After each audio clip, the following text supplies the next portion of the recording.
merci d'être là avec nous. Voilà, je suis ravie de vous servir jusqu'à 9h30 ce matin pour le meilleur de l'actualité en matinée. Alors voilà, bien sûr, je voulais d'abord ouvrir une petite parenthèse et dire que quel a été mon plaisir et ma surprise ce matin de trouver la terre bien mouillée par ces ondées qui sont certainement tombées tout au long de la nuit. Et on espère que cela perdure et continue. En tout cas, c'est le point météo d'Amal Laribi qui nous confirmera en tout cas le temps pour cette journée. Et puis, bien sûr, nous aurons le plaisir de retrouver juste après nos invités. Aujourd'hui, nous parlerons d'aventure, nous parlerons de beauté du désert avec des invités qui sont très passionnés de sport mécanique, entre autres. Aujourd'hui, ils proposent un nouveau concept lié au VTT. Donc, on mixe un petit peu le tourisme à une compétition de VTT et ça se passe du côté de Taman Rasset. Rien que de penser qu'il y a une montée vers l'Ascrem, je suis un petit peu jalouse de tous ces participants qui ont commencé à s'inscrire à cette manifestation qui promet d'être très intéressante et qui permettra de dévoiler toute la beauté du Hogar. En tout cas, merci à ceux qui sont avec nous ce matin et qui voudront peut-être s'enquérir de ce qui relève des nouveautés. Nous parlerons justement d'une nouveauté en termes d'application, en termes aussi donc de start-up innovantes, à l'instar de celle qu'on présentera ce matin. Donc il s'agit de la start-up CréaDev. CréaDev donc permet d'avoir des solutions pour ce qui concerne la gestion des entreprises, la gestion aussi des établissements scolaires entre autres. Donc ils se sont ce petit groupe donc d'ingénieurs en informatique s'est frayé un chemin dans le marché justement de la gestion de tous ces établissements.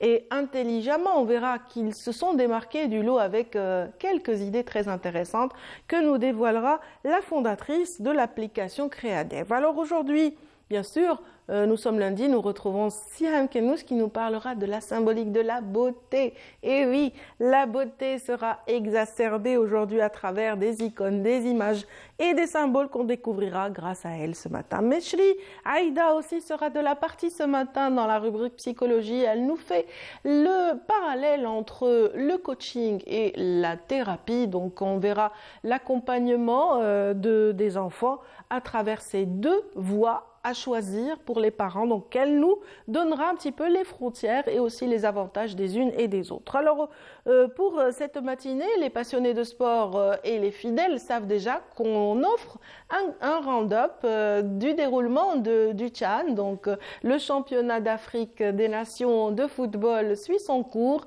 Pour cette troisième journée écoulée, Riyad Belkhadim viendra nous offrir un résumé ici même dans un moment. Merci encore une fois, mesdames, messieurs. Ravi de vous retrouver comme à chaque fois et puis ravi aussi de retrouver Amal Laribi. On l'aime beaucoup celle-là. Et puis voilà, dans un petit instant, après ceci bien sûr.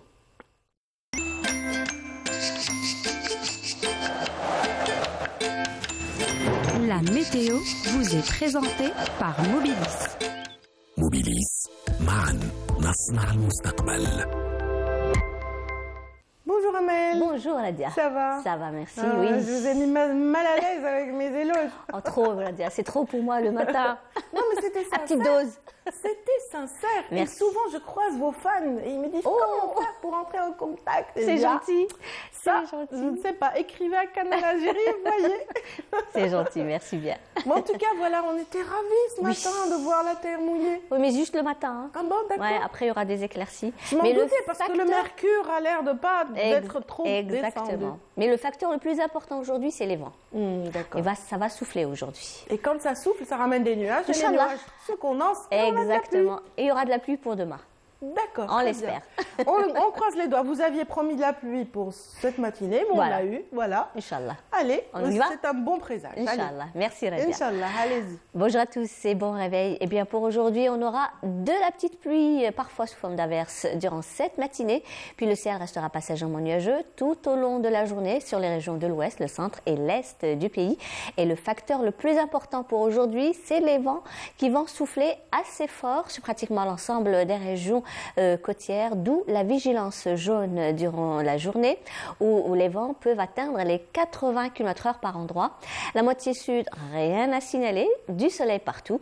Sur le sud-ouest, la Saoura, le Nord Sahara, les oasis, le Sahara central, l'extrême sud, le Hégard Tassili et le Sahara oriental. Les températures, quant à elles, toujours aussi agréables vers les régions côtières et par endroits aussi vers l'intérieur et les hauts plateaux, avec toutefois un minimum pour aujourd'hui 11 degrés seulement à Al-Biyad et Djelfa, 13 Tiaret, 14 à Sétif, 16 Batna, 19 Tizi Ouzou, 20 degrés à Alger, 21 à Naba, 18 à Oran, 19 degrés à Tlemcen, au sud 18 degrés Béchar, Biskra, 20 degrés à Gardaya, également à Janet, 21 à Ilizi, Tamanrasset, 24 à Insalah, 23 degrés à Tindouf, 26 à Ingazam et le maximum cette fois-ci à Bodj Bedjumkhtar avec 28 degrés.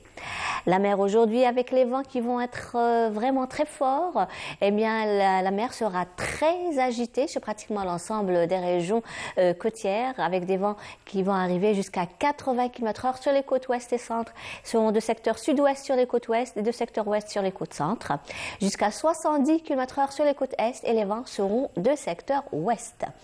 Et on termine subitement avec l'éphéméride. Pour aujourd'hui, eh bien, le soleil se couchera vers 17h56 minutes. Et pour davantage d'informations, bien sûr, vous avez les sites de Météo Algérie. Passez une excellente matinée avec la suite des programmes sur Bonjour d'Algérie et à tout à l'heure midi.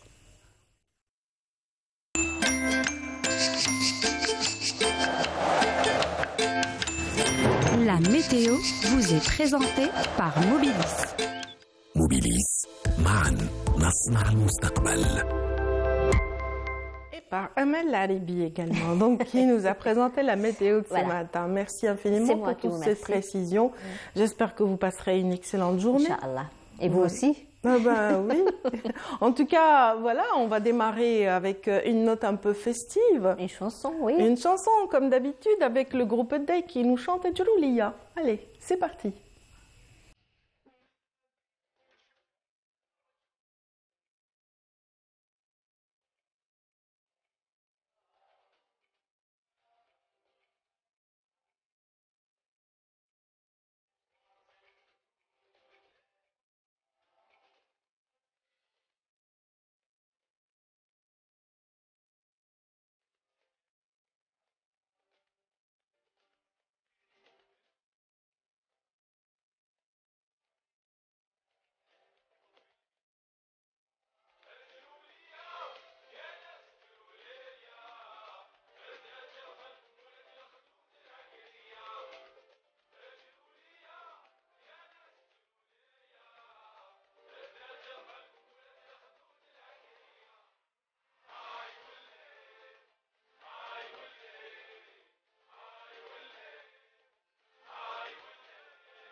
Et voilà, c'était le groupe Day qui nous interprétait cette chanson très très dynamique et très festive, je dirais, donc Jloulia. Et on aime beaucoup d'ailleurs. Hein. Dans l'équipe, on adore cette chanson. Bonjour Aïda Mechri, ça va? Ça va, Aïchek. Je vous remercie. Ravi de vous retrouver comme d'accoutumé. Hein. Ça va? Vous arrivez une fois par semaine et on est toujours très content de vous retrouver. Moi-même, c'est un moment magique, ça me ressource dans la relation avec les gens, dans les thématiques, dans l'échange. Alhamdoulilah, shukrillah. Voilà, surtout qu'on en apprend beaucoup aujourd'hui. Vous allez un peu nous éclairer parce qu'on fait souvent l'amalgame ou la confusion entre deux notions. S'orienter vers un coach ou s'orienter vers un thérapeute pour régler ses problèmes. Qu'en est-il justement? Parfait. Je crois que ça s'impose de plus en plus. Aujourd'hui, dans le domaine de l'accompagnement, l'écoute, l'aide, le soin, on rencontre des professionnels avec différentes casquettes, différents cadres théoriques d'emblée. Ça veut dire que même si on parle d'un thérapeute, parce qu'on a l'habitude de parler beaucoup plus de psychologues qui travaillent dans les institutions, différentes institutions, que ce soit dans, par exemple, les établissements de la jeunesse et des sports, les établissements de la solidarité nationale, dans les établissements de la santé, dans d'autres domaines, on a l'organe national aussi, dans les écoutes.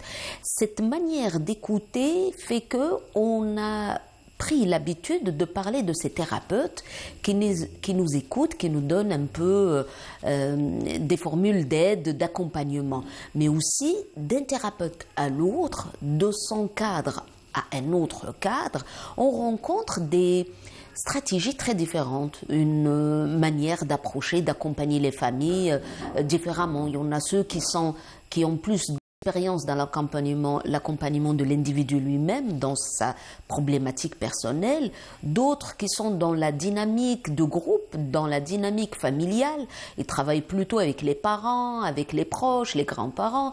On a quelque chose comme ça qui peut nous permettre d'accompagner et puis de voir de près ces symptômes qu'on a beaucoup parlé, beaucoup souligné.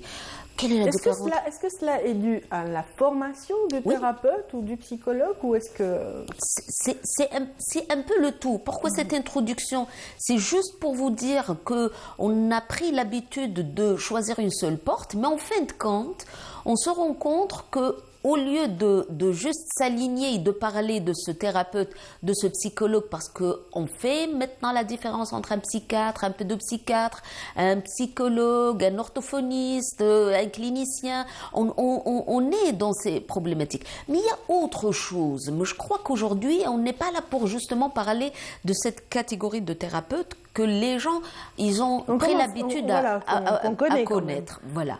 C'est vrai que lorsqu'on a un souci à la maison, notre enfant présente quelques troubles ou quelques troubles du comportement par exemple, ou quelques, je sais pas, une tendance à l'isolement, autre chose, on a tendance à vouloir aller vers un psychologue, effectivement, en premier lieu. On souligne d'abord le symptôme, on comprend qu'il y a quelque chose qui ne va pas, on demande de l'aide, mais après dans le retour, on rencontre des familles qui ont vu des coachs, des consultants, qui ont vu des professionnels, ceux qui ont la maîtrise d'accompagner l'élève, d'accompagner l'enfant, d'accompagner les parents aussi, même l'adulte, les parents, les couples dans leurs conflits conjugaux, dans leur vécu, ils rencontrent des coachs, des personnes qui sont plutôt dans le counseling, qui sont plutôt dans l'accompagnement, mais ça n'a rien à voir avec tout ce qu'on a dit auparavant dans le thérapeutique processus qui s'installe long terme avec des séances très profondes. Et voilà qu'on fait la confusion des deux. Et je crois qu'aujourd'hui, on va probablement simplifier à ces gens. Simplifier et dire qu'il y a une grande différence entre un consultant, un coach et un thérapeute. Le thérapeute, c'est celui qui a l'art et la manière d'accompagner, d'écouter, de placer un processus d'écoute pour pouvoir vraiment accompagner la personne dans sa difficulté. Et ça reste thérapeutique parce qu'il accompagne à long terme pour qu'il puisse aider la personne à changer un peu le comportement, travailler sur ses compétences, travailler un peu sur sa personne. Le coach, c'est complètement différent. Le consultant, c'est une autre paire de manches. Pourquoi? Parce que c'est un expert qui travaille sur un programme déjà préétabli. Ça veut dire que je peux voir un coach pour qu'il puisse m'aider dans des moments difficiles dans mon travail, dans des moments difficiles dans mon organisation. Je passe par un moment difficile dans ma vie, après une perte, après un chagrin d'amour, après un cadre de travail le changement d'un cadre de travail. Et j'ai besoin de quelqu'un, pas pour faire une thérapie profonde dans le processus, dans mon vécu, dans ma tristesse, ma déprime, dans mes larmes, dans ma souffrance, mais plutôt le coach, il est dans cette image future sur laquelle il présente un programme, quelque chose qui peut cadrer des objectifs très clairs, mais c'est un professionnel, c'est un expert, je dirais, qui a la compétence de voir et puis de cadrer la situation elle-même. Et à partir de là, il n'est pas dans cette liberté d'écoute, là où on est dans l'accompagnement, mais il est plutôt dans ce stade directif. C'est le 1, on va commencer par étape, deuxième étape, troisième étape. Accompagner, c'est suivant bien sûr la nature et la situation, mais aussi c'est une manière d'approcher le problème et de proposer des solutions. C'est la recherche de solutions. On n'est pas dans le processus d'écoute, mais on est plus dans l'initiative, la proposition, c'est ça. Le coaching. C'est quelque chose qui va stimuler un petit peu les... Stimuler, mais trouver surtout des solutions. Stimuler, c'est pour atteindre un objectif très cadré, dans un planning, suivant un programme très défini pour accompagner les familles, l'enfant dans sa scolarité, un professionnel dans son métier, le groupe dans la réalisation d'un projet. C'est les vraiment chanteurs cadré. Et les acteurs font souvent appel à des coachs. Alors, coach, regarde. Coach de développement personnel. Très bien. Là, on est vraiment sur autre chose. Mais c'est ça la différence, en fin de compte. Le coach, il ne travaille pas sur un programme établi, sur un objectif très défini. Il travaille tout en partant du principe que celui qui est en face, il a la compétence de réaliser, sauf qu'il ne sait pas utiliser ses ressources. Et à partir de là, il n'a pas besoin d'un plan d'action ou d'un objectif très défini. Il a besoin de motiver la personne pour qu'elle puisse se ressourcer, utiliser ses propres ressources potentielles pour pouvoir vraiment atteindre un niveau. Un coach qui accompagne un comédien pour qu'il puisse vraiment se placer sur scène. Et puis, il part déjà d'emblée d'un principe que cette personne a la compétence de faire, mais voilà, il y a une timidité, il y a une peur, il y a quelque chose qui l'inhibe pour vraiment atteindre ses objectifs. Le coach, il est là pour vraiment travailler comme un effet de miroir. C'est faire des séances pour qu'il puisse vraiment permettre à celui qui est en face de prendre conscience, de comprendre qu'il a la compétence de faire, qu'il l'a déjà réalisé, mais voilà que dans le challenge, dans le vécu actuel, il a besoin d'être accompagné, stimulé, tout en se basant sur quelque chose qui est dans ses propres ressources. Et à partir de là, je crois qu'on a défini un tout petit peu les 3 volets. On parle déjà d'un thérapeute qui est dans l'écoute et l'accompagnement de la personne avec ses souffrances. Et là, c'est des compétences. Et là, c'est un processus vraiment long terme, là où il s'installe avec des profondeurs avec lecture. Dans le coaching et dans les autres cadres, là où on peut retrouver des personnes qui aident un tout petit peu les enfants, qui sont en train d'offrir des programmes, moi je dirais, adaptés à ces élèves qui vont passer les classes d'examen, à ces parents qui vont vraiment travailler dans des secteurs par rapport à des métiers. On a vu beaucoup de parents avoir recours au coach pendant la préparation au baccalauréat, par exemple. Les classes d'examen. C'est pour ça que je crois que c'est très intéressant. C'est parti. Voilà, ça nous interpelle pour qu'on puisse vraiment redéfinir les choses, pour ne pas dire j'ai vu le il a fait toute une thérapie, il était suivi chez... Je crois que ça, c'est tout un cadre qu'il faut vraiment choisir, il faut vraiment redéfinir un tout petit peu cette approche. Mais voilà, je dirais que la richesse ou le très intéressant aujourd'hui à apporter, c'est que des fois, on a besoin d'un coach pour qu'on puisse vraiment juste rebondir face à des situations là où on passe par des moments difficiles. Mais il y en a d'autres là dans notre structure, dans la répétition de nos comportements, quand il s'agit de quelque chose de très profond dans la détresse, dans la souffrance, on a besoin d'un thérapeute.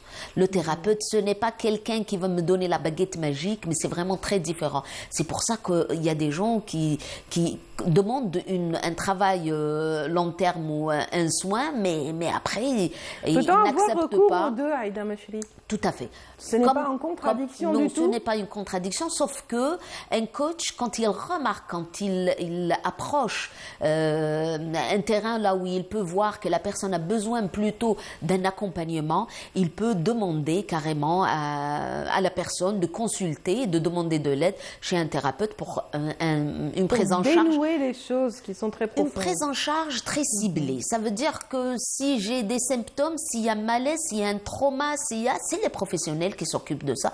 Traumatisme, ça veut dire des signes là où la personne peut passer par des moments très difficiles. Et puis, le coach, il n'a pas les outils, il n'a pas le cadre pour pouvoir vraiment écouter, soigner, accompagner et puis détecter si la personne elle a besoin d'une parole pour vraiment rebondir ou d'un traitement médicamenteux momentanément pour qu'elle puisse vraiment se ressourcer et trouver les outils. Son malaise, dépasser son malaise. Et je crois que c'est dans le choix de ces professionnels, c'est très intéressant de pouvoir vraiment comprendre à quel moment on a besoin vraiment d'aide et de quel professionnel vraiment il faut vraiment consulter ou demander.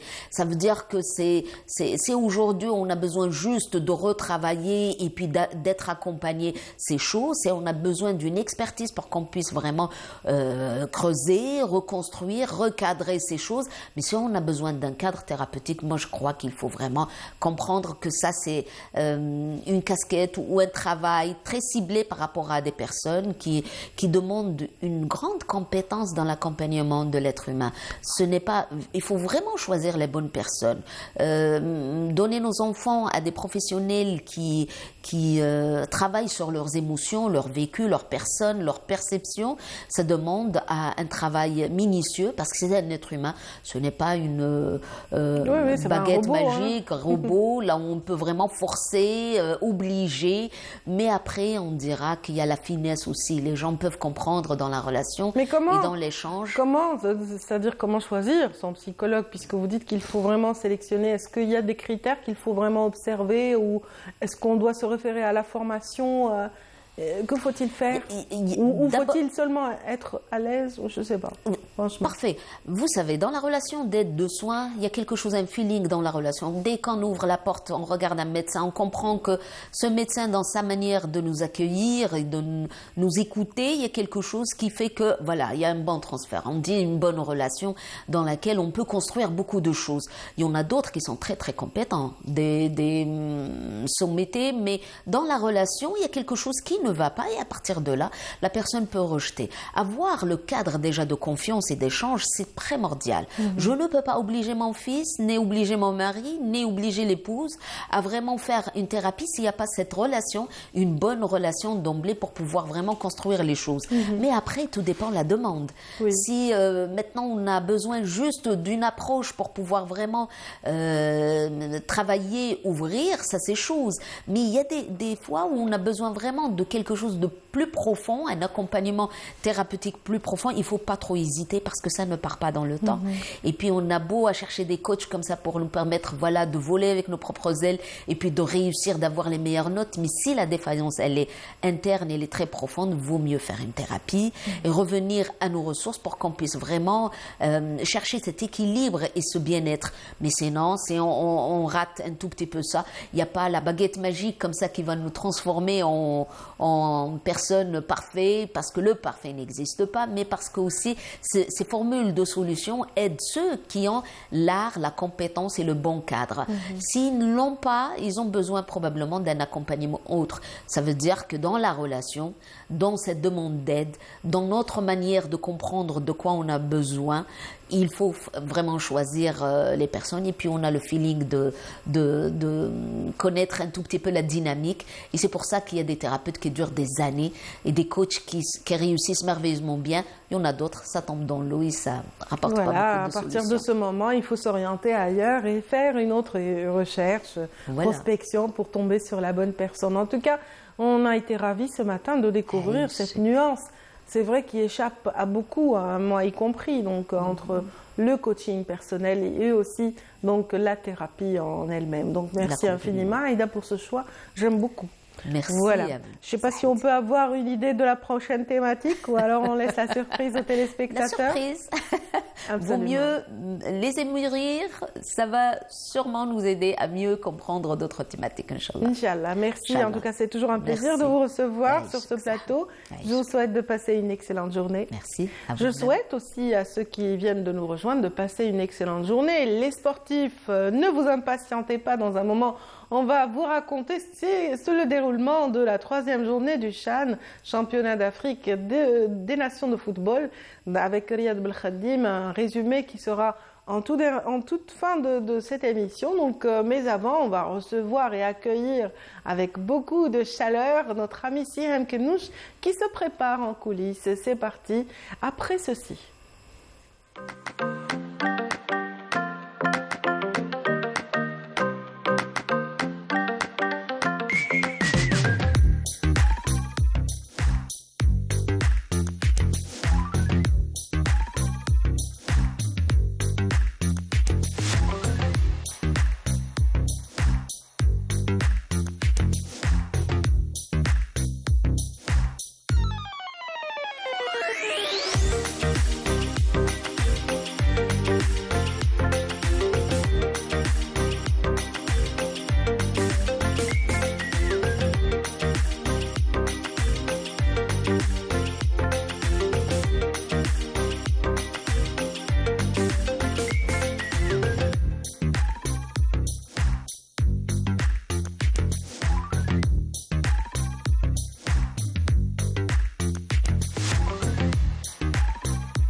Voilà, elle s'est bien installée, Sihem, notre Sihem. Oui, bonjour Sihem. Marhaba, bonjour. Ça va? Oui, un petit peu, une voix quand même assez enrouée, mais bon, ça va. Mais vous avez une semaine tumultueuse, on dira. Je vous le dirai pas. Pleine d'événements, en tout cas. Vous avez été présente au Palais Daoud El Amia, donc le musée des arts et traditions populaires cette semaine, et puis aussi à la salle Ibn Zaidoun. Oui, exactement. De 12 à la salle Ibn Zaidoun. D'ailleurs, je remercie toute l'équipe artistique, toute l'équipe technique de la salle. Je remercie mon ami Hasna, les musiciens, et voilà, c'est-à dire que c'est le public. C'est une chanteuse en fait qui a partagé la scène avec notre ami présent, Hasna Hani. Et le public qui était bien présent et qui nous a franchement fait plaisir. Voilà. Vous étiez belle sur scène. Ah bon, vous trouvez? Très belle, oui, vous étiez très belle. Sur scène. Ah oui, on va faire la totale. Vous étiez si belle et voilà, comme d'habitude, vous avez capté un petit peu l'attention de tous, happé, je dirais, un petit peu les esprits ce jour-là. Bravo. Et aujourd'hui, vous allez nous parler. Bon, c'était très beau en tout cas. D'accord. Voilà. Là, vous tendez une perche au sujet. J'essaie Zama, comme on dit, de tisser comme ça, Agra, une passerelle. J'aime bien comme si de rien n'était. Elle est pas mal. Elle est C'était pas très mal. beau, en tout Beauté, beauté, tout La ce beauté. qui est, tout ce qui est symbole La et, symbole. et critères de la beauté. Vous savez, c'est très relatif ce qu'on dit. Mhm. Hein. C'est pas, il n'y a pas des critères universels comme ça tracés de A à Z. Et c'est pas des sciences exactes. Ceci est beau, ceci n'est pas beau. Ce n'est pas comme ça que ça se passe. C'est relatif. Et on a d'ailleurs un adage populaire qui le souligne très bien. كل خنفوس عند كل المغزل. خنفوس عند المغزل. Et ça, c'est très, oui, c'est très C'est beau, subjectif. c'est joli. Parce que chacun aime les siens, chacun aime ses enfants, chacun aime son mari. Il n'est pas forcément Et chaque beau maman ou belle. aime ses enfants, Et chaque hein, maman, les trouve bien beaux. sûr, c'est normal. Mon fils est le meilleur, même s'il ne l'est pas. Il est le meilleur, c'est tout. Dans mes yeux. Le plus beau. Voilà. La plus belle. Le Alors, plus en beau. fait, je vais commencer avec un adage, puisque vous avez parlé d'un adage populaire de chez nous. Je vais parler d'un adage classique, un adage qui vient d'Arabie et qui est ancré donc, dans la littérature arabe. Quand on parle de foulana, hein, une telle, ba'idatu mahwa al-qirt, c'est-à-dire ba'idatu mahwa al-qirt, c'est la boucle d'oreille. D'accord. Donc, القرد. al-qirt, Ouais, avec un al-qirt, ta. c'est la Oui. boucle d'oreille. Donc on dit qu'il y a une distance entre son oreille et son épaule, c'est-à-dire que le cou long, Il est long. il est long, et là c'est un critère de beauté, avoir un cou long. Alors, عندنا في التاريخ تاعنا, par exemple, notre artiste et chanteuse Warda al-Jazairiya avait un cou long. Oui, oui, Elle avait oui. un cou assez Elle long. était belle, Et Warda. c'était, voilà, vous voyez que c'était un signe de beauté. Donc, avoir un cou long, Il y a une c'est chanson un aussi signe qui de le beauté. souligne. بالرجع طويل القايمة. Oui, alors ça, c'est autre chose. C'est autre chose, d'accord. Oui, Bilal, c'est autre chose. Mais là, c'est Ba'ida Mahwa al-Qirt, c'est-à-dire que quand vous mettez une boucle d'oreille longue, comme ça, Un elle n'arrive pendentif. pas. Elle Il n'arrive ne touche pas la l'épaule. base de le. oui, Donc, du coup, le cou, il est long et D'accord. c'est un critère. Et la femme, en arabe, la femme qui a cette caractéristique, on l'appelle Jayda. Jayda, c'est-à-dire qu'elle a un cou lent, et d'où le prénom Jida ou Jayda. D'accord. Oui. Donc, Jayda, c'est la femme au cou long et c'est un grand signe de beauté, pas seulement chez les Arabes. Très Africain, je dirais, aussi, parce qu'il y a quelque des part. peuples Tout à fait. africains Donc, qui d'ailleurs qui mettaient des anneaux autour du Je crois cou que pour allonger au j'ai maximum. l'image, Ah. justement.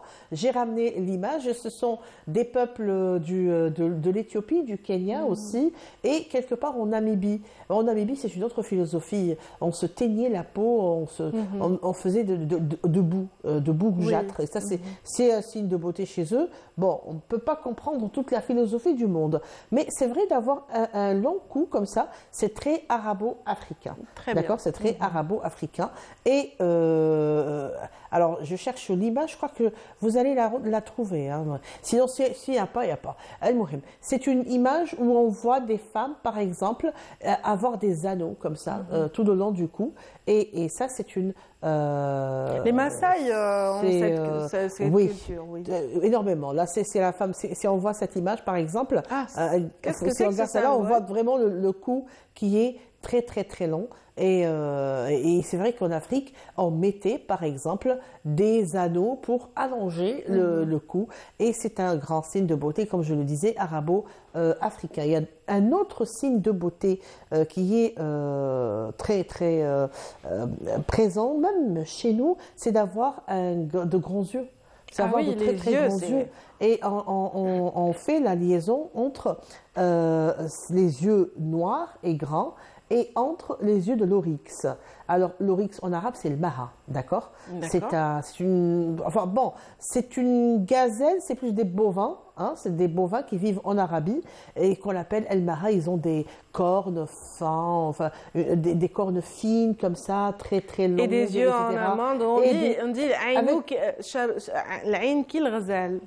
Vous savez, on dit aussi Aïn al-Baqra.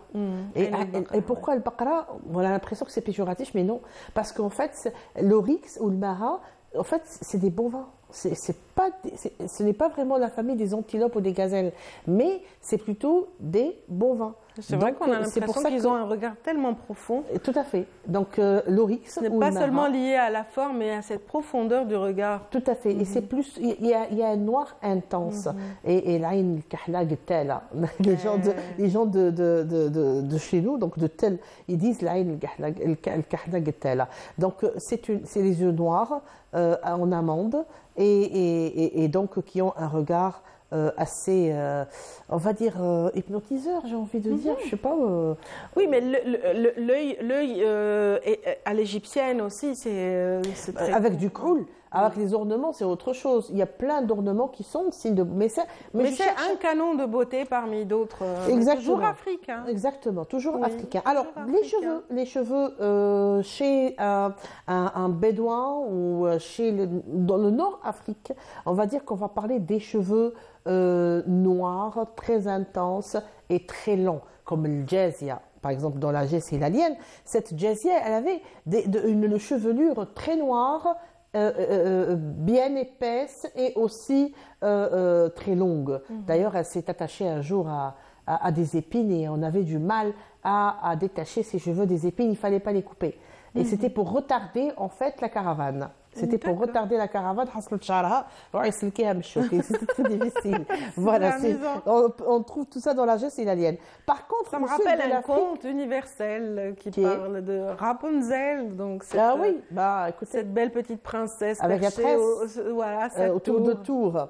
Et puis, par contre, si on va plus au sud, donc on dépasse les Touaregs, on descend donc l'Afrique subsaharienne, oui, ce sont les cheveux les plus frisés, ils sont plus beaux. Donc, avoir les cheveux frisés est un signe de beauté africain. D'accord. Je ne pense pas que dans l'ancien temps, il y avait des défrisages ou des soins à la protéine et à la kératine en Afrique. On aimait bien, on assumait surtout ces cheveux frisés et on devrait... Un peu moins dans le nord africain, parce qu'on mettait le cardoun. Par exemple... On essayait de lisser à la traditionnelle avec. C'est pour ça que je vous avec dis, le cette sud n'est ficelle. pas le sud n'est pas le nord. Il y a deux régions bien distinctes et bien différentes. Donc, si vous allez par exemple au Mali, au Sénégal ou au Gabon, Elle est plus magnifique. elle est belle. Elle est Plus vous magnifique. avez les cheveux frisés et plus vous êtes belle. Donc, ce cheveu frisé aussi, c'est un symbole de très grande beauté. Voilà, donc c'est des symboles qui sont là, qui sont toujours présents et qu'on respecte. Donc, chaque population a ses idées, a son approche. Il y a par contre un symbole universel, le symbole du miroir. Alors, quand vous parlez de miroir, ça signifie beaucoup de choses à la fois. Mais aussi, c'est un symbole universel de beauté. Et bon, je ne vous raconte pas l'histoire de Blanche-Neige, mon miroir, mon beau miroir, qui est donc la plus belle. Je pense que cette histoire incarne réellement cette symbolique qui est le miroir et qui représente votre reflet et qui vous rappelle que vous êtes toujours la plus belle en fait. Ça me rappelle Narcisse aussi. Alors, Narcisse, c'est autre chose. Narcisse, c'est l'égoïsme. Oui. C'est le reflet. Le reflet, il se trouvait beau quand même, hein. Oui, il se trouvait beau, il était amoureux de lui-même. Donc, ça, nous sommes dans l'égoïsme pur et dur, mais le miroir, dans la culture universelle, chez l'être humain en général, eh bien, il représentait en fait la beauté pure et dure. Donc, plusieurs symboles. Si on voyage, si on va vers la Chine ou en Asie, on va trouver d'autres critères comme le petit pied chinois. D'ailleurs, les Chinois ont longtemps eu des pieds bandés pour ne chausser que du 25 et du 28. Ça faisait mal et puis ça donnait des catastrophes pour le pied de la dame plus tard. Donc les critères changeaient d'une nation à une autre, d'un pays à une autre, La peau blanche, culture à une dans la autre. culture nippone, donc De donc, geisha, par la exemple. geisha et Alors la geisha cette qui manière sait de se poudrer. de peindre, j'ai envie de dire, ou se poudrer sa peau. En blanc. En blanc, c'était de la poudre de De riz. maïs ou de riz, voilà. De riz. Le riz. Pouduri. Oui, pouduri, c'est vrai. D'où le terme. D'où le terme pour le pouduri. Donc le pouduri, c'est de la poudre de riz. Et plus la peau était blanche, plus on était belle. Par contre, en Afrique, plus la peau est noire, plus on est belle. Vous savez qu'il y a un mannequin international à la peau, elle est soudanaise et elle a la peau, on dit qu'elle a la peau la plus noire au monde. Et il faut dire qu'elle est belle, hein. Un noir ébène comme ça, c'est extraordinaire. Voilà, donc chacun, à chacun c'est très relatif, on le disait tout au début, c'est très relatif. Ça dépend des notions de beauté. Il y a des choses comme ça universelles, mais il faut dire que dans l'ancien temps, ce n'était pas la femme qui mettait du 38 ou qui était entre 38 et 40 qui était la préférée. Il faut dire que dans certains peuples africains aussi, la scarification est toujours tout à fait. En vogue dans la mesure où ces marques sont des marques identitaires, mais aussi des relèves du canon de beauté dans certaines régions. Alors, est-ce que vous croyez, je vais vous poser une question bon comme ça, est-ce que vous pensez franchement que la mondialisation a bien travaillé pour garder les critères de chacun, de la beauté, ou est-ce qu'elle met tout le monde dans le même sac? Est-ce que la mondialisation a rendu service à la beauté du monde? Moi, je trouve que non. Oui, absolument. Je trouve que non. Surtout que maintenant, avec la chirurgie esthétique, on a tendance à calquer le même visage partout. On a l'impression qu'on est tous sortis du même moule. C'est un moule carrément, les mêmes lèvres, les mêmes yeux, les mêmes pommettes. Exactement. Donc, chacun est fait comme il est, hein. Et puis c'est comme ça. Et puis c'est comme ça. Et on revient à l'adage cool. Non, mais l'essentiel, c'est de s'accepter et de s'aimer. Absolument. C'est le plus important. Absolument. Voilà, Radia. Voilà, ma mère me disait toujours, si toi tu t'acceptes, et si toi tu t'aimes, les gens t'aimeront comme tu es. Ben oui, ils ne Je verront... salue ma mère ce matin. Alors, on la salue tous ce matin. Et je salue la mienne, je sais qu'elle regarde. En tout cas, vous savez quoi? Voilà, donc tout commence par soi-même. C'est l'équivalent. Donc voilà, c'était la symbolique de la beauté ce matin avec Siam Kenouch. Merci infiniment. Merci, cher ami. Passez une excellente journée, mon ami. Aïchek, merci beaucoup. Et à très vite.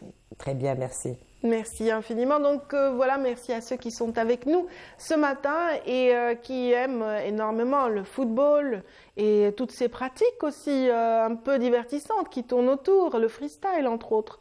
Eh bien, les freestylers sont nombreux, mais connaissez-vous des femmes dans ce domaine, des freestyleuses? En tout cas, on va vous en faire découvrir une avec Riles Ould Hamouda qu'il a rencontrée il n'y a pas si longtemps et en voici le portrait.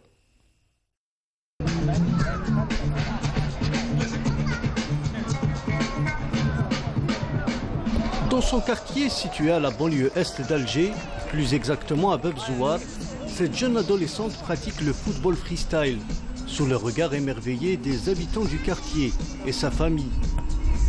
En plus que ça soit une discipline qui peine à se développer en Algérie, rares sont celles qui adoptent ce sport. Bon, l'un des jours, quand on est sur les réseaux sociaux, bien Instagram, j'ai vu une vidéo de Lisa Zimouche, une Algérienne de freestyle football.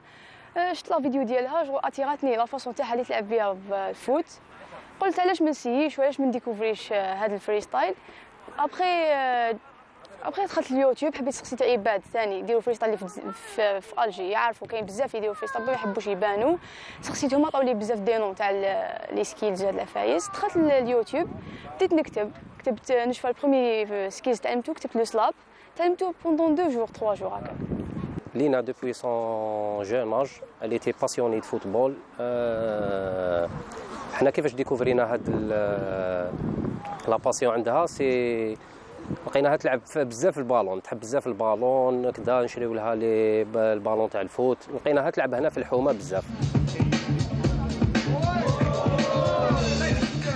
Les gestes de base du football freestyle, Lina Kartous les a appris grâce aux vidéos postées par les pionniers de cette discipline et certains champions, comme Wassim Belsiliman, qui a fait d'ailleurs plusieurs shows en Algérie, Nawal Hadjaf, qui a longtemps été en tête, ou encore la championne du monde, Lisa Zimouche.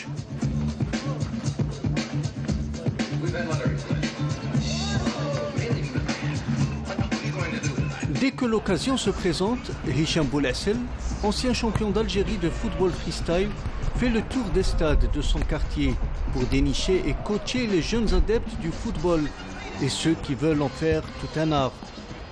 Pour lui, le sport c'est avant tout un équilibre. هنايا بداو الكومبيتيسيون الاولى تاع الفريستايل بدات في 2011 اللي كان فيها بوقره دارها واس شامبيون دو موند تاع الفريستايل. باش شاع هنا في الجزائر 2014 باش تسمى بان الفريستايل. اكسبيريونس مانيفيك، شغل ما نقدرش نستغنى عليها. بيان شغل تعلمتها، ما كاش بزاف في ديزاد ان شاء الله تاميليور اكثر. بون في الديزاد هنا ما كاش شغل لي كلوب اللي يتعلموا فيهم الفريستايل، كل واحد يتعلم وحده في الفريستايل. Actuellement en deuxième année secondaire, Lina compte bien évoluer tout en jonglant entre ses études et le football freestyle.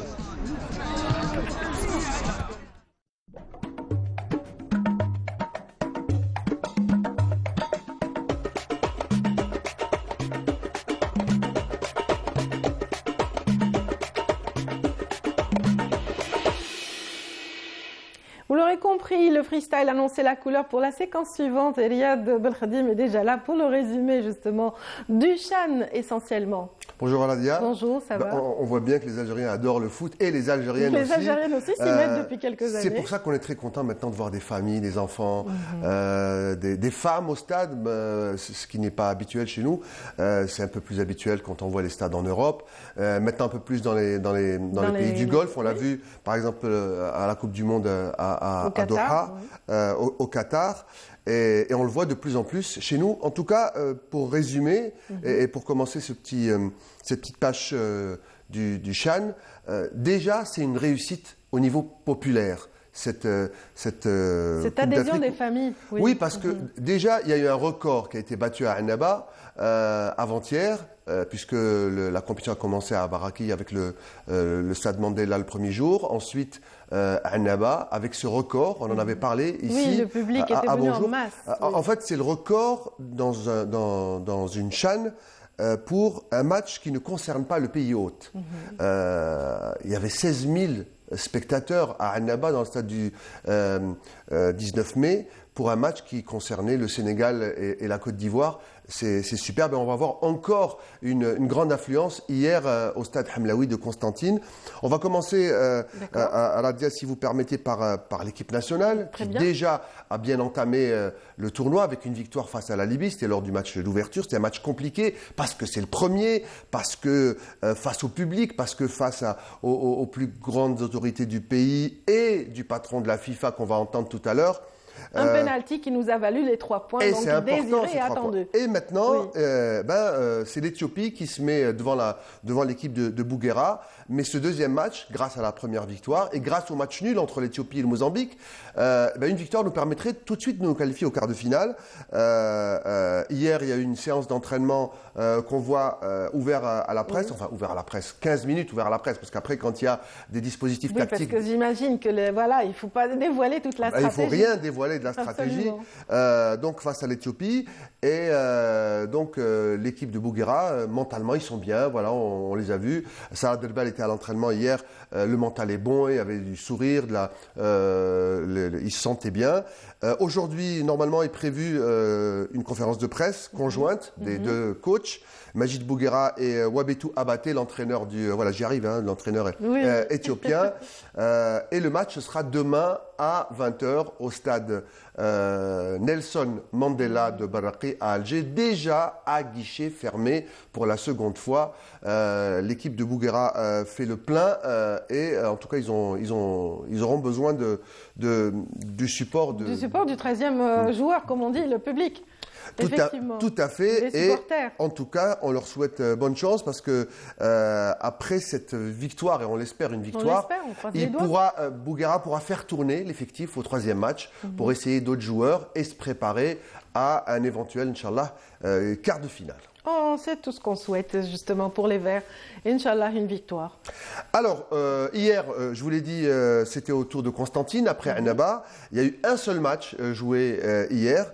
C'est une surprise. Sur le papier, Madagascar-Ghana, tout le monde aurait mis une pièce, voire même un sac de pièces pour le Ghana. Eh bien, c'est les Malgaches. C'est Madagascar qui l'a emporté 2-1. et ils menaient déjà 1-0 à la mi-temps. Les Malgaches qui prennent une option dès le début de ce tournoi dans le groupe 3, c'était la première journée, au stade Shahid Hamlaoui. Et tenez-vous bien... Et vous le disiez hier, Riyad, vous le disiez que c'était une jeune équipe, mais qui espère justement évoluer parmi les grands et qui espère gagner. Les spécialistes disent que les équipes qui...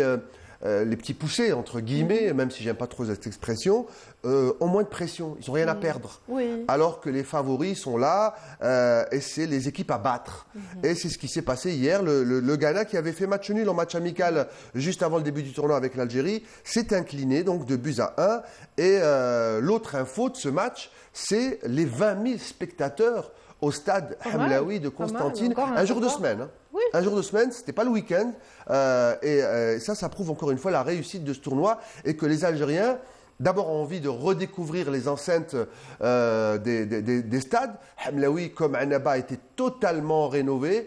Quand on voit les photos et les images du stade, elles sont magnifiques. Et c'est d'une autre envergure complètement la pelouse comparé aux matchs locaux. Voilà. Et en plus, les pelouses sont de nouvelle génération. C'est des pelouses hybrides. On les appelle comme ça. En fait, hybride, c'est un mélange entre pelouse naturelle et synthétique. Ça permet de résister aux intempéries, à la charge aussi des matchs sur ces pelouses-là. Et ça donne aussi un très beau visuel, très beau spectacle. Et ça permet aussi aux joueurs de s'exprimer. Les Malgaches se sont exprimés et ils ont gagné hier 2-1. Alors, après Annaba, après Constantine, hier, place Al-Behia d'Oran, qui va débuter son tournoi. Aujourd'hui, elle qui avait reçu les Jeux méditerranéens d'Oran. Aujourd'hui, alors il y a deux groupes qui sont concernés à Oran. Il y a le groupe D et le groupe E. Le groupe D d'abord tout à l'heure à 17h pour ceux qui veulent suivre les matchs. Elles sont tous en direct sur la terrestre, l'Ardia comme on l'appelle, ou la chaîne numéro 1 du groupe de l'INTV à partir de 17h. Donc Mali-Angola, l'entrée en liste de nos voisins maliens face aux lusophones de l'Angola. Là aussi c'est une belle confrontation entre un football lusophone et un football un peu plus... un peu plus latin parce qu'ils sont très proches du football méditerranéen, ils sont très techniques les Maliens, très très beau football.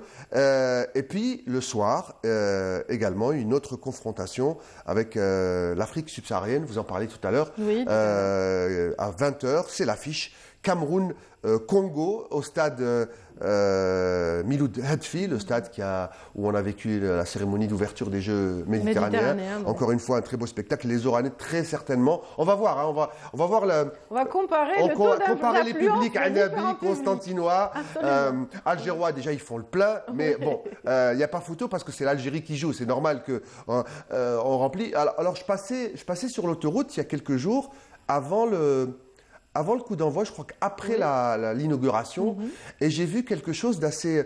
j'ai trouvé ça très joli.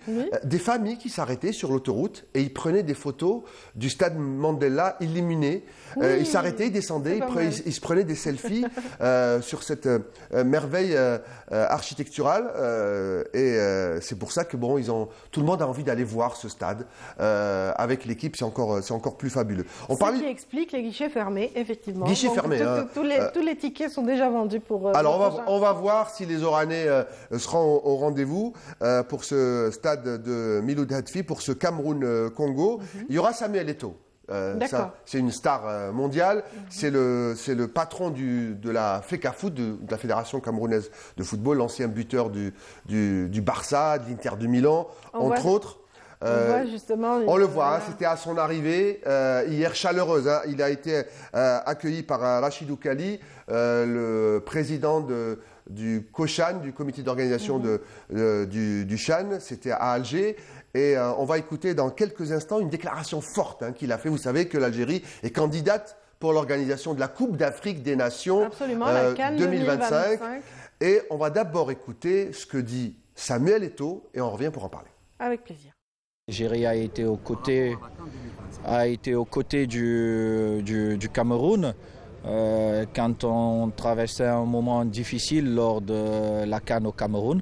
Et il est du devoir du président de la Fédération camerounaise de football, en retour, d'être du côté du président de la Fédération algérienne de football.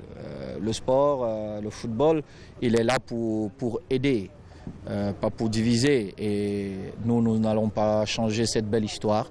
Et le président que je suis, ça sera mon devoir de retourner l'ascenseur au président parce qu'il a été aux côtés de notre pays, le Cameroun, quand on avait besoin de ce soutien-là. Donc je ne vais pas déroder à la règle.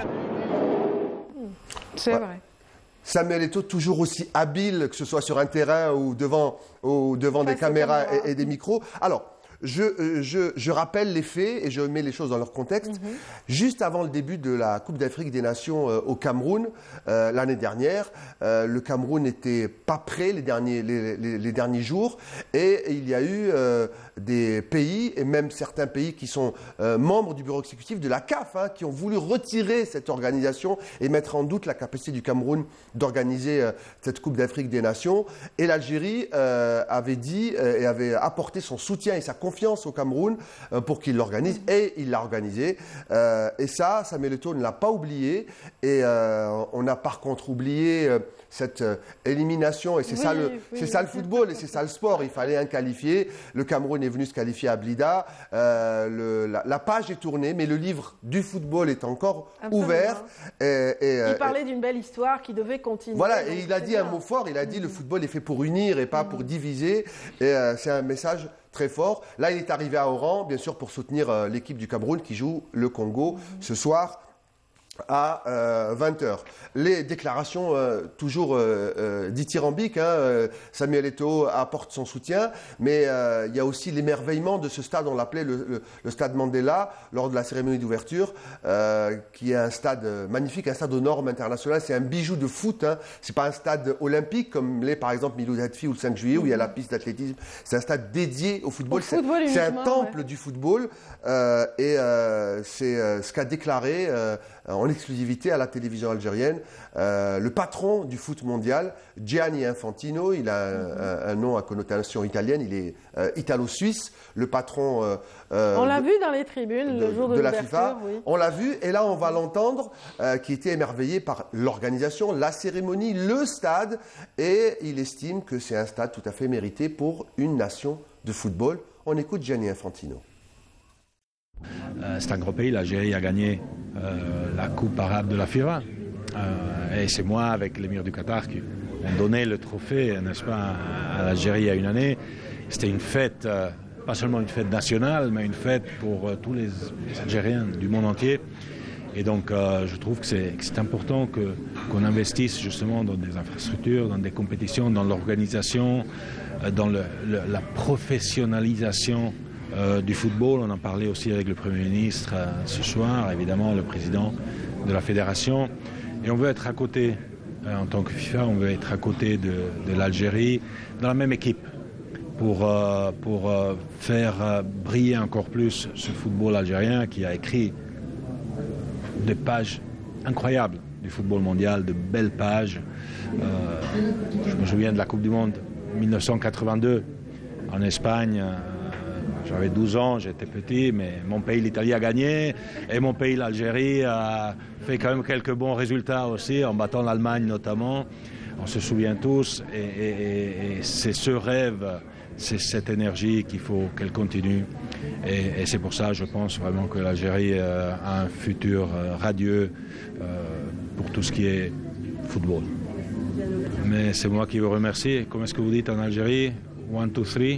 Vive l'Algérie. Merci à vous, merci. Et oui, 1, 2, 3, vive l'Algérie. C'est un diplomate, c'est un citoyen du monde. On l'entend dans la déclaration, mon pays l'Italie, mon pays l'Algérie. Parce qu'il faut situer les choses dans leur contexte. L'Algérie avait battu l'Allemagne en 82 en Espagne. Et l'Allemagne, qui s'est qualifiée, qui a retrouvé l'Italie en finale de cette fameuse Coupe du Monde, battue par la Squadra Azzurra à l'époque. Il est italo-suisse. La FIFA, son siège est en Suisse, donc ça ne le dérange pas du tout de porter toutes les casquettes, qu'il soit suisse, italien. Le pays italien. de la neutralité. Voilà, et puis il est citoyen du monde parce qu'il est patron du football mondial et il est obligé comme ça Et puis il en a besoin, il a besoin de l'Afrique aussi, lui aussi, c'est une confédération importante et le soutien qu'il apporte à l'Algérie, il est important, nous on en a besoin, on veut accueillir cette Coupe d'Afrique des Nations en 2025, on en est capable. Regardez, déjà, on ne va pas se porter la poisse, mais déjà en quelques jours, c'est une réussite populaire, organisationnelle. Les stades, le public est là. C'est pas évident, hein. On a vu des Coupes d'Afrique des Nations où il y avait des matchs où les stades étaient vides. Tout à fait. Et là, c'est des stades de niveau vraiment mondial. On va attendre ce premier tour qui va commencer à s'égrener. Les équipes vont monter en puissance. Il va y avoir du spectacle. Très belle compétition en tout cas qui se profile. Et puis on a les prémices de cette belle finale qui est très attendue, Inch'Allah. On l'attend. En tout cas, il y a beaucoup de paramètres. Il y a d'abord l'organisation. Il y a la qualité également des équipes. C'est ce qu'on attend aussi. Le président de la Confédération africaine de football veut promouvoir cette compétition des locaux, entre guillemets, pour promouvoir le foot local, le foot africain. Et puis c'est aussi un marché pour les recruteurs européens qui se sont déplacés à Alger, à Annaba, à Oran et à Constantine pour voir justement cette classe des joueurs locaux africains pour faire leur marché, entre guillemets. Absolument. Même si les joueurs africains... Ça va alimenter les différents mercatos. Hein, voilà, on espère que la valeur marchande aussi du joueur africain et du joueur algérien va monter. Et aussi, plus on ira loin, je parle de l'Algérie, là, Radia, plus on ira loin dans la compétition, plus la valeur de notre championnat local prendra toute son essence et toute son ampleur. Toute son importance. Il y a les compétitions en club en Afrique et il y a aussi ce CHAN qui donnera donc sa réponse d'ici le 4 février, date de la finale. On espère qu'on y sera. On croise les doigts. Vivement, Inch'Allah. Donc voilà, on termine avec un mot de handball également. Ah oui, on va terminer avec un peu plus qu'un mot en handball, parce que je rappelle qu'en marge, il y a tout un paragraphe. En marge de ce championnat d'Afrique des locaux, il y a le championnat du monde de handball qui se déroule conjointement en Suède et en Pologne. L'Algérie joue en Pologne, elle joue à Spodek, dans la salle de Spodek, c'est à Katowice en Pologne. Hier, c'était un gros morceau encore. Quand on dit le Qatar, on a l'impression que c'est pas un grand pays de handball, mais le Qatar, c'est un pays qui aussi dans le hand a une politique de naturalisation, si vous voulez. Donc il y a des Croates dans l'équipe. Il y a un Tunisien, un super joueur, hier, qui a fait beaucoup de mal à l'Algérie, on va en parler. Il y a beaucoup de joueurs naturalisés et ça donne une équipe de très haut niveau. Pour exemple, le Qatar a été vice-champion du monde il y a quelques années. Il y a quelques à Doha, il y a quelques années. Alors hier, l'info, c'est la défaite 29-24. Mais le match était très serré pendant un long moment. À la mi-temps, on était à un point d'écart, 12-11. C'était très équilibré. Et l'Algérie a lâché dans le dernier quart d'heure. En fait, on était à un point, et puis il y a eu trop de balles perdues, manque d'expérience, manque de préparation. La pression. Également la pression, et puis une équipe beaucoup plus solide en face. Ça veut dire quoi? Ça veut dire que l'Algérie est éliminée maintenant, elle ne peut plus se qualifier au second tour. Elle sera reversée dans ce qu'on appelle la Coupe du Président. C'est quoi? C'est le tournoi des perdants. En fait, au championnat du monde, il y a ceux qui se qualifient et qui jouent pour les quarts, les demi et la finale. Et puis les perdants qui jouent les matchs de classement pour pouvoir se classer. Il reste quand même un match à jouer. Ce sera face à la Mannschaft, à l'Allemagne. Ce sera mardi, demain, comme l'équipe de Bouguera. Coup d'envoi du match toujours à Katowice à 18h. Les Allemands, notre prochain adversaire, a battu la Serbie qui nous avait déjà battu au premier match, 34-32, c'était serré. Alors il reste un baroud d'honneur, je ne sais pas qu'est-ce qu'on va pouvoir espérer, mais en tout cas, ce que dit El Abharbi, l'entraîneur national, c'est que ce tournoi, il est fait pour préparer l'équipe, pour être aguerri. Il y a une Coupe d'Afrique, peut-être une qualification aux Jeux Olympiques, c'est ce qu'on espère. Le handball vit un marasme depuis plusieurs années, le championnat vient à peine de débuter, rendez-vous compte, en janvier. Donc c'est assez compliqué. C'est les travaux d'Hercule. Et pourtant, on a eu des gloires dans ce sport et dans cette discipline. Oui, mais il ne faut pas se gargariser comme on le faisait avec l'équipe. Voilà, oui, comme on faisait avec fait. le foot avant et l'équipe de 82. Et puis heureusement qu'après on est reparti. Là aussi, il faut prendre les problèmes à bras le corps. C'est des travaux d'Hercule, c'est vrai. Il y a un championnat à retravailler. Il y a 28 équipes dans le championnat. Il faudra diminuer ce championnat. Et on en reparlera dans les prochaines éditions sport ici à Bonjour, et dans toutes les émissions de sport. On espère en tout cas qu'on finira en beauté. On essaiera de se classer dans ce championnat. Voilà ce qu'on pouvait dire ce matin sur le handball. Merci infiniment, Riyad Belkhadim. On vous retrouve dès demain pour un autre résumé certainement. Et puis, ceux qui sont avec nous, j'espère que vous apprécierez la séquence prochaine, puisqu'on va voyager à travers le sud algérien. On va rêver avec justement ces bikers et ces amoureux de sport mécanique qui se déplacent vers Tamanrasset pour une compétition des plus originales, un nouveau concept qu'on dévoilera dans un instant après ce reportage qui nous emmène d'ailleurs au sud, au Grand Sud, mais du côté du Tassili Nadjer cette fois-ci, Janet en particulier, où l'on découvrira justement tous les atours et la beauté de ce Grand Sud avec Malika Bellel. Et c'est parti.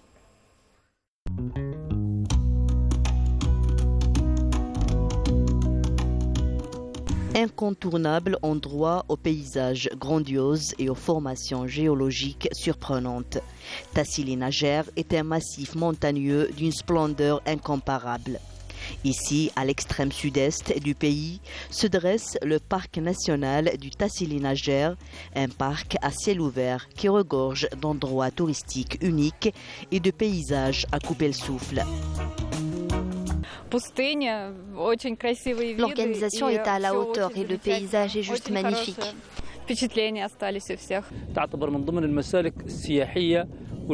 Il s'agit d'un des parcours touristiques les plus importants et le plus prisé par les visiteurs.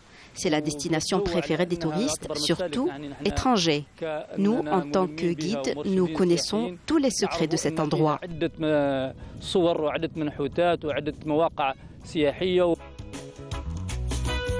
De Ehrir, Saint-Dylan, Thikobawin jusqu'à la Tedlert rouge, où d'impressionnantes peintures et gravures rupestres continuent de drainer des touristes envoûtés par cette inestimable richesse archéologique. Vous avez un très très beau pays, immense, magnifique. On a fait plein de photos et on va en faire encore. Voilà. Et on reviendra. On a fait les deux parties du Tadrar. Et le Tadrar rouge, c'est vraiment magnifique. Ce sable rouge, ces rochers noirs, c'est vraiment quelque chose à voir. Pour l'instant, ça reste, disons, un de mes meilleurs souvenirs. Nous visitons cet endroit pour la deuxième fois. Nous aimons beaucoup ce pays. Nous prévoyons de visiter aussi d'autres régions aussi belles que celle-ci.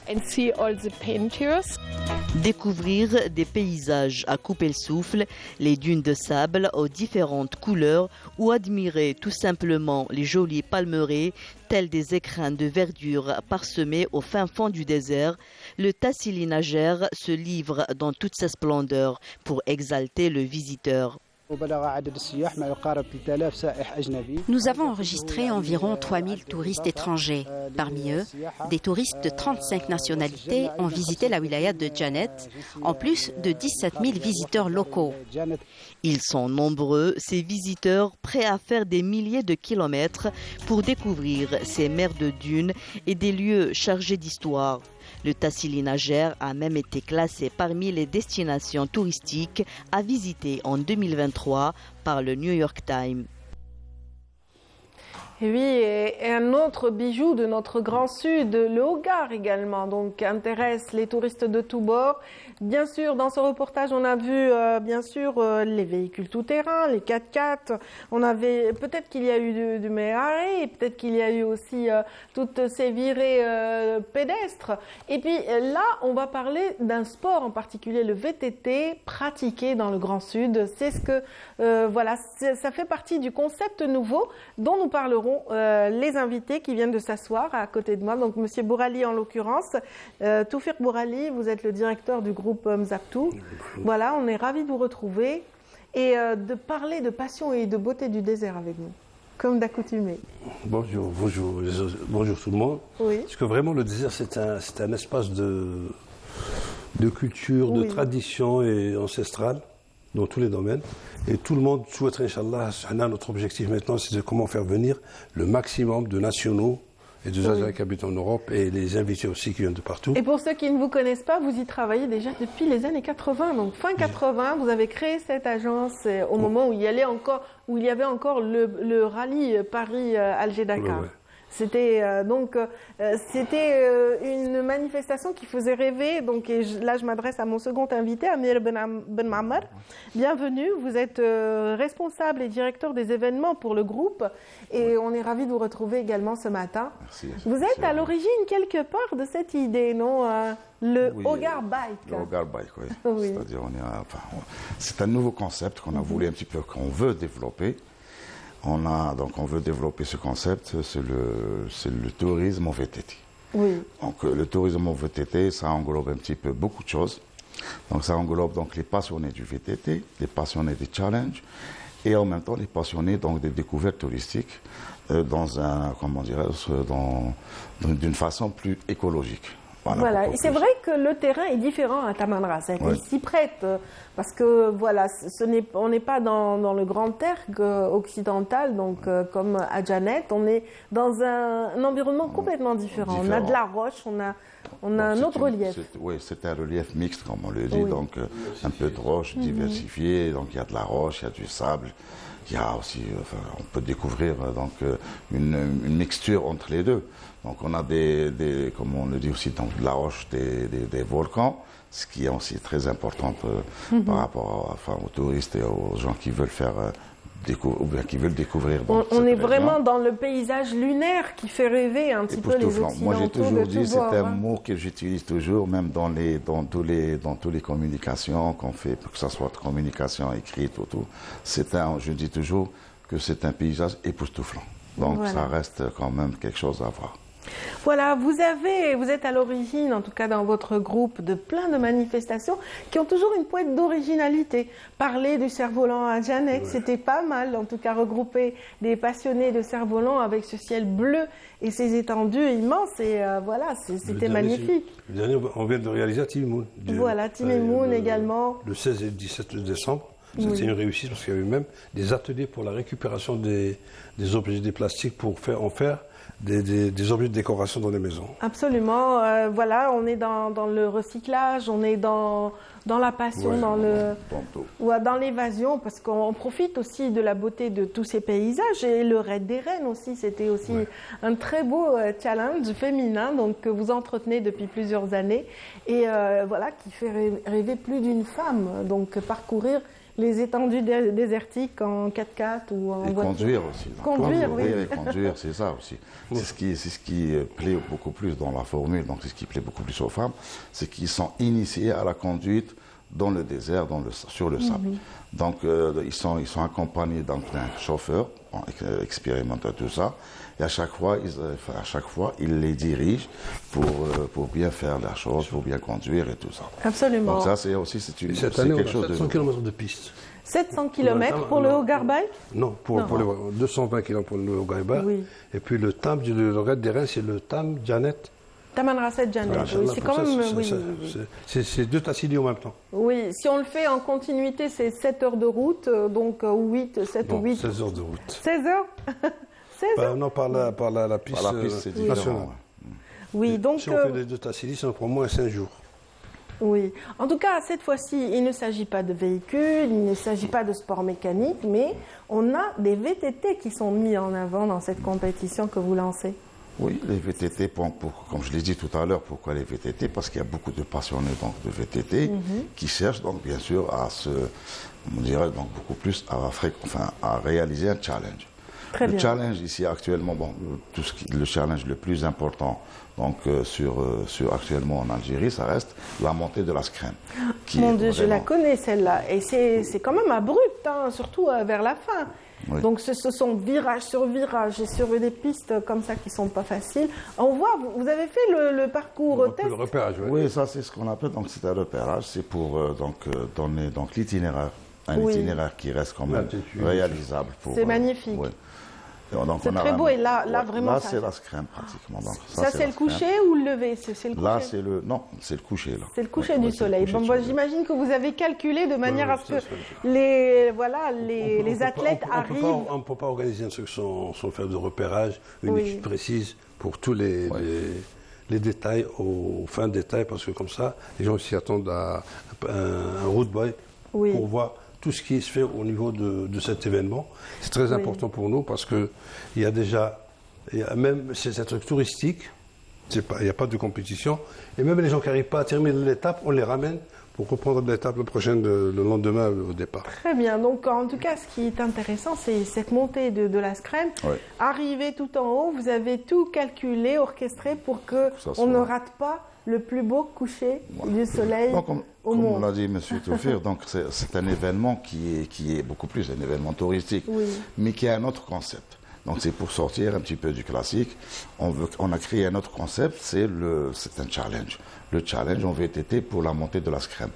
Ce concept donc, nous permet de pratiquer notre passion, la passion de tous les participants, qui est bien sûr la passion d'un VTTiste ou d'un biker, c'est quoi? C'est un challenge, c'est de sauter d'un côté à un autre, de trucs, mais là c'est autre chose. Donc là c'est une montée qui a quand même, donc peut-être les détails on ne les a pas donnés, mais comme l'altitude aussi elle est importante pour les participants. Parce qu'on c'est une montagne, les escalades on est à 2200 mètres d'altitude, ce qui fait que les gens fournissent plus d'efforts.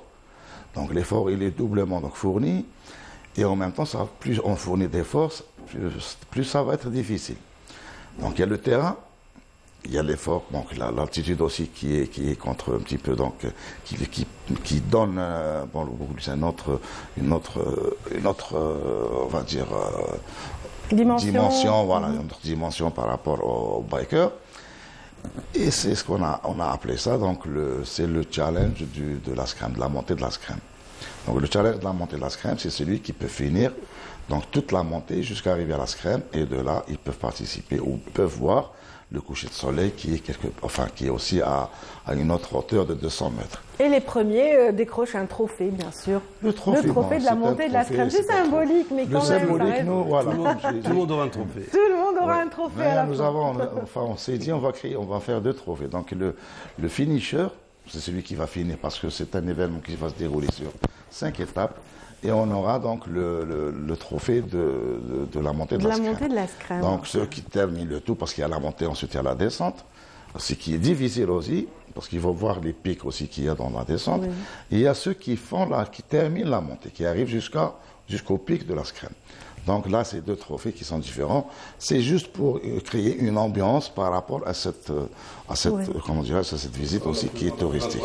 Qui n'a pas été annoncé, c'est le dernier arrivé aussi. Le dernier arrivé, il a droit à quoi, justement? Un trophée toujours. Un trophée, voilà, un trophée pour tout le monde. Pour tout le monde, oui. On est vraiment dans la sympathie dans cette organisation. Voilà. Mais ça ne reste pas une compétition, les gens le savent. Ça reste beaucoup plus donc une randonnée touristique. Ça reste une randonnée touristique. On a énormément d'inscriptions aussi. Une très belle randonnée. Les nationaux, beaucoup d'inscriptions. Les nationaux, on est au niveau d'Algérie. On a énormément, le plus grand nombre, c'est des Algériens au départ du Nord qui vont venir. Oui. On a déjà 20 personnes inscrites sur la plateforme, et justement ça nous amène à parler de cette organisation par rapport à l'inscription qui s'est faite sur une plateforme numérique. Une plateforme numérique, donc il y a un site, où les gens peuvent avoir, donc ils ont accès à toutes les informations. On peut le citer déjà? Oui, c'est le Hogar Bike, ça a été donné, donc c'est www.hogarbike.com. Donc c'est tout le monde qui peut donc accéder à ce site et pour avoir donc toutes les informations nécessaires par rapport à cet événement. Et de là, ils peuvent s'inscrire aussi. Donc une fois qu'ils sont inscrits, donc nous on revient vers eux pour finaliser donc les autres détails d'inscription. Excellent. Donc j'imagine aussi, M. Bourali, que votre objectif, c'est d'attirer ces touristes étrangers qui étaient habitués au Sud et qui avaient perdu cette habitude, ou peut-être qu'ils vont inculquer cette envie de découvrir l'Algérie à leurs enfants, leurs progénitures, leurs amis. Et surtout, ces Algériens qui vivent à l'étranger que vous espérez. On a plus de demandes de nationaux qui habitent à l'étranger, des Algériens qui habitent à l'étranger, Parce que pendant toute une jeunesse, ils sont venus rester dans leur village. Maintenant, ils ont vraiment envie de découvrir et on a une très grande demande. Je suis vraiment enchanté et puis je suis heureux de voir ça, que tous mes frères et mes soeurs viennent ici. Ils viennent vraiment avec un cœur. Parce que nous, ce que j'ai toujours dit, c'est comment faire aimer la destination Algérie aux Algériens. Tous les Algériens, ils sont prêts à mourir pour l'Algérie, mais pour faire aimer aussi la destination, il faut être sérieux, faire du bon travail et une très bonne prestation pour qu'ils reviennent. Et de toute façon, vous nous avez habitués à des événements qui sont toujours très bien ficelés, très bien organisés. Vous êtes tous les deux des passionnés de sport mécanique, des passionnés du tourisme, et vous essayez d'allier les deux. Donc des événements un peu sportifs et touristiques à la fois. C'est l'originalité de ces manifestations, un peu comme le Raid des Reines. Est-ce qu'il a eu lieu cette année? Ça y est, donc 2022, mais on attend celui de l'édition de 2023, Inch'Allah. On change de terrain, c'est la piste maintenant. Ah, très bien. On fait 700 km de piste. Avant, il faisait Alger-Gardaï à Tamarasset, mais maintenant, c'est Janet Tam ou l'inverse. Janet Tamarasset. On fait le départ avec les reines et tous les gens qui veulent venir en couple, ils font le retour. Parce que les voitures... Excellent. Donc voilà, il y a aussi le Tinari. C'est un autre projet. Oui, il y a un projet qui est en attente. C'est un autre projet, il est en attente. Donc nous avons deux autres projets. C'est le projet, c'est un autre événement qui est le Tinari. Donc c'est un truc qui va se dérouler donc de Rardaya toujours jusqu'à Bni Abbas, Béchar, retour par Brézina pour monter sur Alger. Et nous avons un autre produit qui est le rallye, le Kahina Challenge. Le Kahina Challenge, donc c'est un autre événement qui va se dérouler. Bon, c'est un événement mixte algéro-tunisien avec les Tunisiens. Donc on est en train de ficeler aussi le programme. Normalement, donc il doit être fait à partir de... On vous souhaite en tout cas bon vent. D'abord pour le... Voilà, on va d'abord commenter l'image qui vient d'apparaître à l'écran. Donc il s'agit d'un hommage que vous rendrez lors de cette édition. Oui. Un hommage au directeur du tourisme de Tamarasset. Habib Allah, voilà, il était parmi, il nous a vraiment soutenus au départ pour les autorisations. Il nous a aidés. Il a participé à la préparation du raid. On souhaiterait bien le Centre Boul Rahma au Voilà, on rappelle juste les dates pour le Hogar Bike. C'est du 11 au 19 février donc 2023. Le Tinari, normalement, ça va être le mois d'octobre. Et le Kahina, ça va être le mois de décembre. Voilà, et les inscriptions sont ouvertes pour tous ceux qui souhaiteraient justement prendre part à cette manifestation. On n'a pas encore bouclé justement les inscriptions. On a plusieurs événements. Chaque fois qu'on arrive à 50% d'un événement, on déclenche deux autres. Absolument. En tout cas, bravo et merci d'avoir été avec nous pour annoncer toutes ces belles destinations et ces beaux événements. En tout cas, merci à vous, Monsieur Toufiq Bourhalid, directeur général. La participation, elle est à la portée de tout le monde. Oui, j'imagine. Des tarifs très intéressants. Des tarifs très intéressants pour l'occasion. En tout cas, c'est ce que offre toujours le groupe Mzaptour. On a été ravis de vous recevoir, M. Bourali, ainsi que M. Amir Ben Ma'amar, directeur des événements donc, pour cette manifestation. Merci infiniment.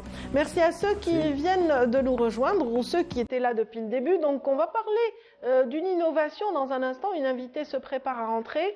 Donc, elle a été retenue par le trafic routier. On a un petit peu attendu. Mais bon, elle a des choses à annoncer qui sont très intéressantes. Et c'est parti, c'est dans un petit instant.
Voilà, Amina Oultach est son nom, elle vient de s'installer après vraiment beaucoup de stress en route, voilà, pour nous parler de Créadev.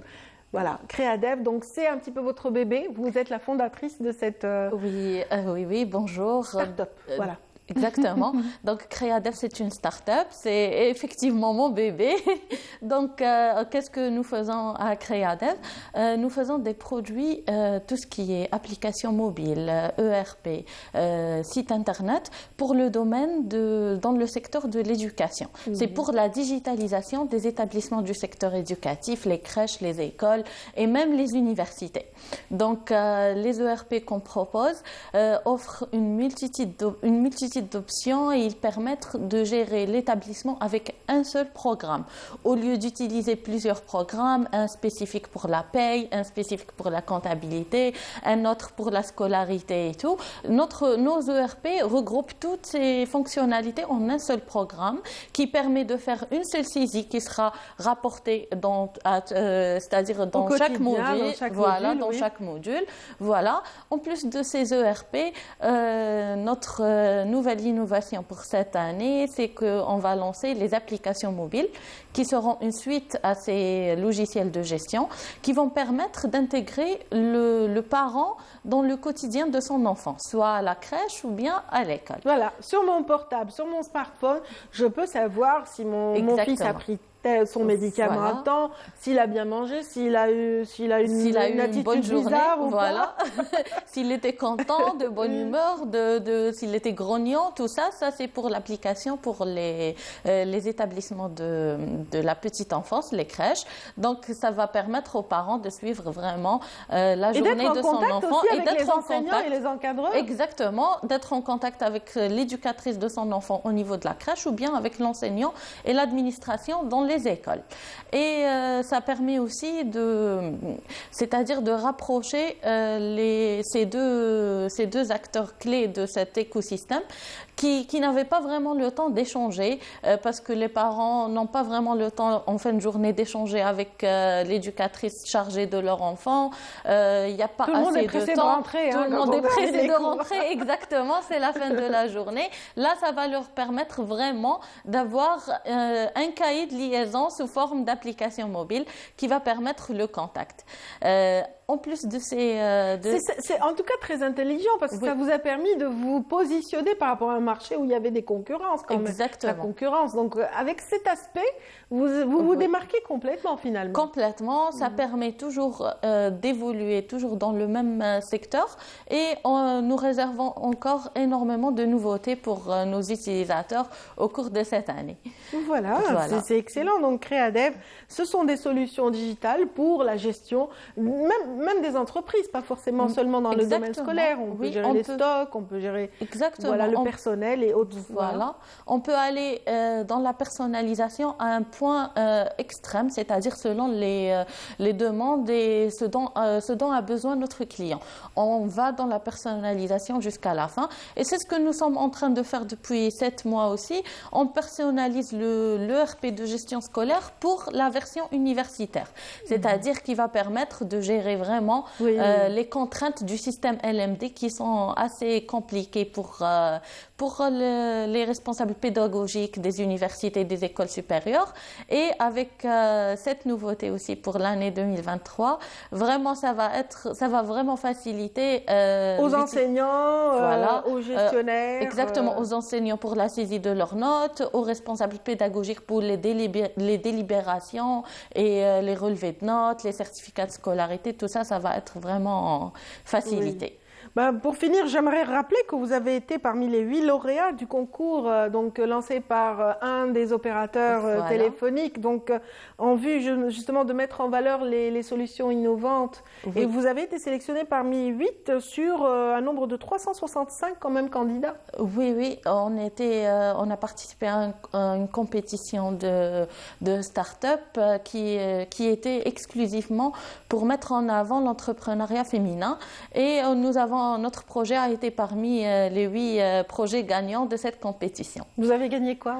On a gagné un accompagnement, bien plus que de l'argent, un accompagnement au niveau d'un incubateur, l'incubateur de cet opérateur qui nous permet de bénéficier de coaching, de formation, de suivi, de mise en relation avec les bonnes personnes de l'écosystème, c'est-à-dire de networking et tout. Voilà.